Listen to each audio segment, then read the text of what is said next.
When American troops invaded France on that day in 1944, they knew what their mission was.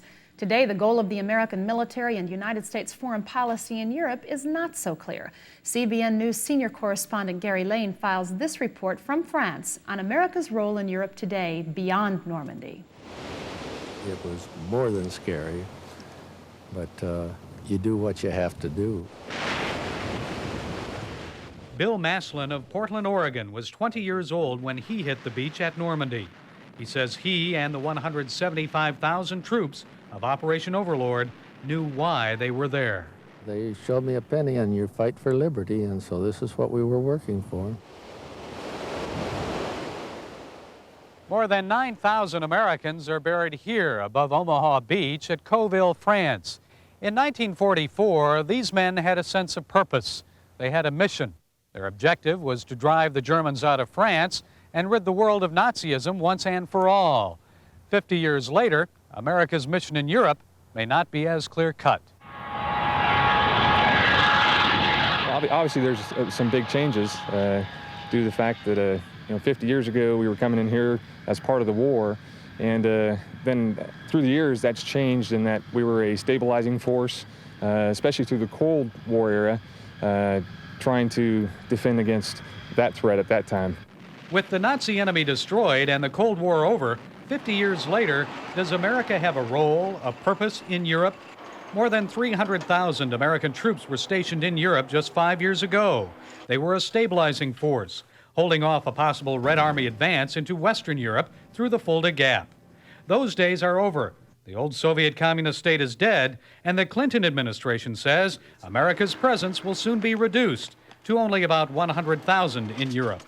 What will America's role be in Europe into the next century and beyond? The Cold War is not there, but we still have, as we've seen, many contingencies out there that require fast action and a forward deployed unit that can react to that. Contingencies like Operation Desert Storm and airstrikes against Serb targets in Bosnia. Captain Mike Ryan is with the 52nd Tactical Fighter Wing in Spangdahlem, Germany. If you'd have told people 3 years ago you're going to be deployed from Germany down to Italy so you can fly missions over Bosnia and force in a no-fly zone, they would have said, where's that? And okay, we'll do it, but where's it at?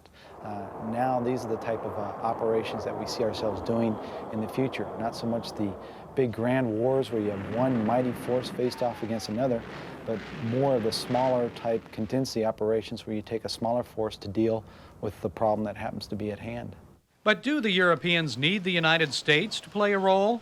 Is an American presence wanted?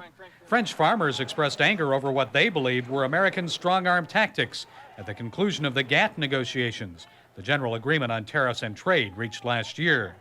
Some older Europeans, those who experienced the horrors of the Second World War, once looked to America to bring stability to their continent in the post-war period.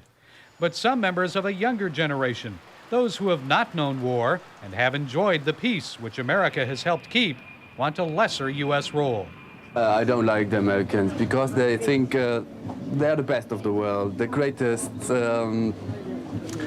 They make all the time war all over the world, and they don't fight really for peace. I don't think so. America should work together with Europe in economics and in industry, everything. Okay, but I think the role of the leader of the world is finished now. With no easily identifiable enemy, America will perhaps take less of a leadership role in Europe in the next century. President Clinton apparently wants the Europeans to lead Europe. The French newspaper Le Monde reported President Clinton was emphasizing a strong and united Europe. But with no strong leadership of their own, Europeans may look to America to take the lead. So far, they've expressed little confidence in the youthful and inexperienced American president. Some are viewing Mr. Clinton's perceived lack of decisiveness in Bosnia, Haiti, and North Korea as weakness. If history teaches us anything, it is that we often repeat mistakes of the past. Perceived weakness often leads to war. While the who and when is unknown at this time, but given human nature, another conflict in Europe is probably inevitable, and Americans may once again be forced to lay down their lives on European soil. It's a waste of young people's lives. war is. But it seems that we have to do it. Gary Lane, CBN News, Normandy.